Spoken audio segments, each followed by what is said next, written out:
Baby, you got my jersey, baby. How you doing, bro? The laughter, the handshakes, the warmth of the Cleveland faithful, it all felt painfully ironic by sunset. Because behind those smiles, the Cleveland Browns were collapsing in real time, slipping deeper into a season that now feels less like football and more like a slow-motion organizational implosion. The latest blow? A gut-twisting 27-20 loss to the 1-7 New York Jets, a team so battered by injuries and mediocrity that this matchup was supposed to be Cleveland's lifeline. Instead, it became another chapter in the season-long catastrophe that refuses to end. Inside the front office, sources say the knives are already out. Every coach, from Kevin Stefanski down to newly promoted play caller Tommy Rees, is reportedly under heavy review. Frustration in the locker room has reached the point where even veterans have stopped hiding it. One insider described it as a boiling pot with the lid welded shut. And then came the moment everyone is still replaying. Dillon Gabriel, Cleveland's struggling rookie starter, dropped back, stared down the field, and unleashed one of the most baffling throws an NFL quarterback has made all season. A pass so wild, so fundamentally broken, that millions of fans across social media reacted exactly the same way. What are we talking about? Even Browns diehards snapped. One viral reaction said what tens of thousands were thinking. If Shedeur Sanders doesn't come out in the second half, I'm jumping ship. Bills Mafia. I'll jump through a table by sundown. It wasn't just frustration, it was surrender. And at the center of the storm sat Shedeur Sanders, the highly drafted, heavily hyped rookie quarterback who hasn't taken a meaningful snap all season. Week after week, he watches from the sideline as the offense sputters behind Gabriel. Week after week, fans chant his name. Week after week, Stefanski ignores them. This time was no different. The Browns entered Sunday hopeful after a bye-week reset, new play caller, and promises of change. Instead, they delivered penalties, miscommunications, dropped passes, and moments of pure dysfunction. By halftime, Cleveland trailed by a touchdown. By the fourth quarter, chaos had taken over. Cameras caught players shouting at position coaches. Stefanski muttered, "Oh my God," under his breath after yet another neutral zone infraction buried them. Fans booed. The locker room fumed. And through all of it, Shedeur Sanders stood on the sideline, helmet on, pacing, ready, yet untouched by opportunity. He never saw the field. It has become one of the most confusing sagas in the NFL.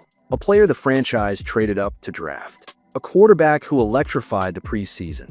A name with national star power. Yet Cleveland treats him like an emergency-only backup. To make matters even more surreal, Sunday brought an unexpected twist. The return of Max B, the Harlem legend, newly freed after 18 years in prison. The rapper arrived at MetLife draped in Louis Vuitton, gave impromptu interviews, and then walked into the stadium not to support the Jets, but to support Shedeur Sanders. "Let that boy play," he shouted from the stands. It was a symbol too perfect to ignore. A man freed after nearly 2 decades, cheering for a player fans believe is being held captive by his own team.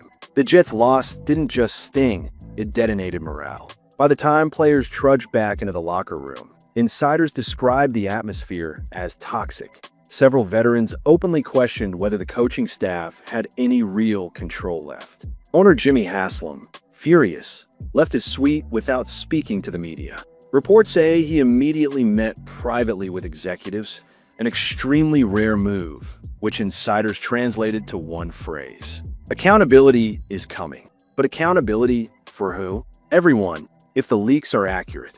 Meanwhile on the field, Gabriel's numbers masked the truth. 17 of 32, 167 yards, 2 TD, 0 INT, but constant hesitation, missed reads, and 6 sacks taken. Cleveland's offense didn't simply struggle, it regressed. They looked disorganized, unprepared, and mentally defeated. While Shedeur Sanders, helmet strapped, chin high, waited for a call that never came. The fan outrage was instant and overwhelming. Within minutes, hashtags like #FireStefanski and #FreeShedeur exploded across social media. One tweet captured the mood perfectly. Any normal team would put in Shedeur Sanders. The Cleveland Browns are allergic to winning.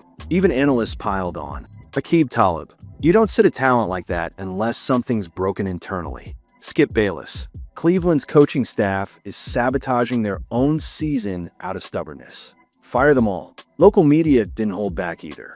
92.3 The Fan opened its post-game show with, "Today was the final straw. This staff is out of answers." Players have also begun to lose faith. Sources say Jerry Jeudy and David Njoku privately questioned the direction of the offense. One insider revealed Jeudy told teammates, "We keep doing the same thing, expecting a different result." That's insanity, but it goes deeper, much deeper. Rumors of internal dysfunction are spreading.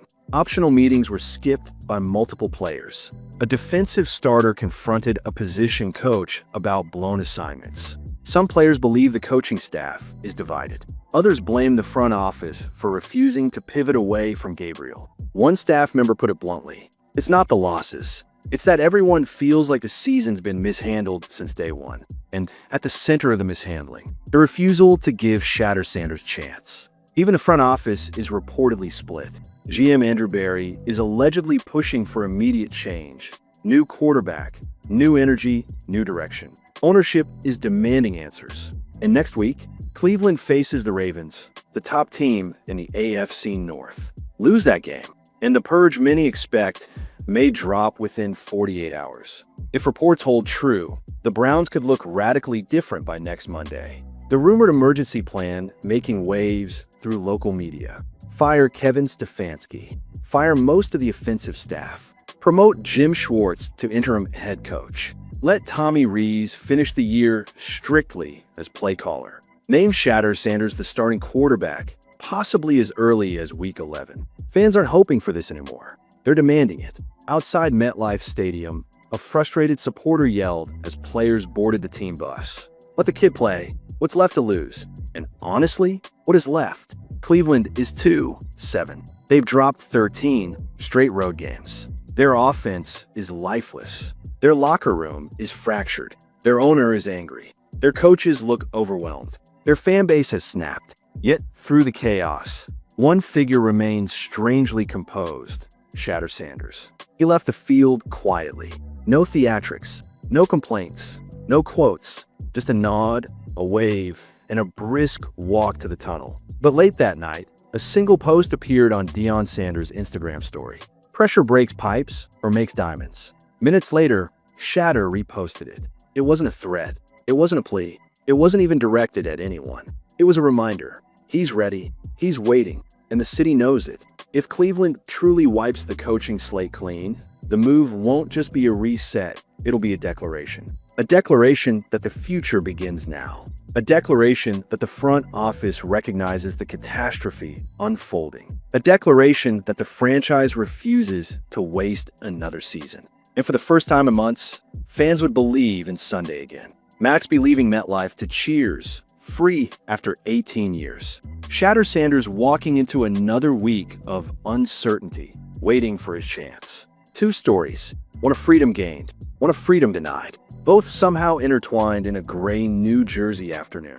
Cleveland's season is a mess. The talent is there. The leadership is not. The frustration is boiling. The quarterback of the future is standing idle. The Browns have now lost 7 of their first 9 games. They've undergone 5 major staff overhauls in a decade, and are staring directly into another. But this time, fans welcome it. This time, the city isn't begging for patience. They're begging for common sense. A fan posted under the Browns' official Instagram, "We've tried everything except the obvious. Play Shedeur, clean house, start over." Next week, Baltimore invades Cleveland. A loss could trigger the avalanche. And if Shedeur Sanders finally steps onto the field, it won't just be a quarterback change. It'll be the beginning of a new era. A rebirth. A chance for Cleveland to find hope again. Because if Sunday proved one undeniable truth, it's this. From Max B to the Dog Pound, the city is ready for freedom. And maybe, just maybe, Shedeur Sanders is the one who can deliver it.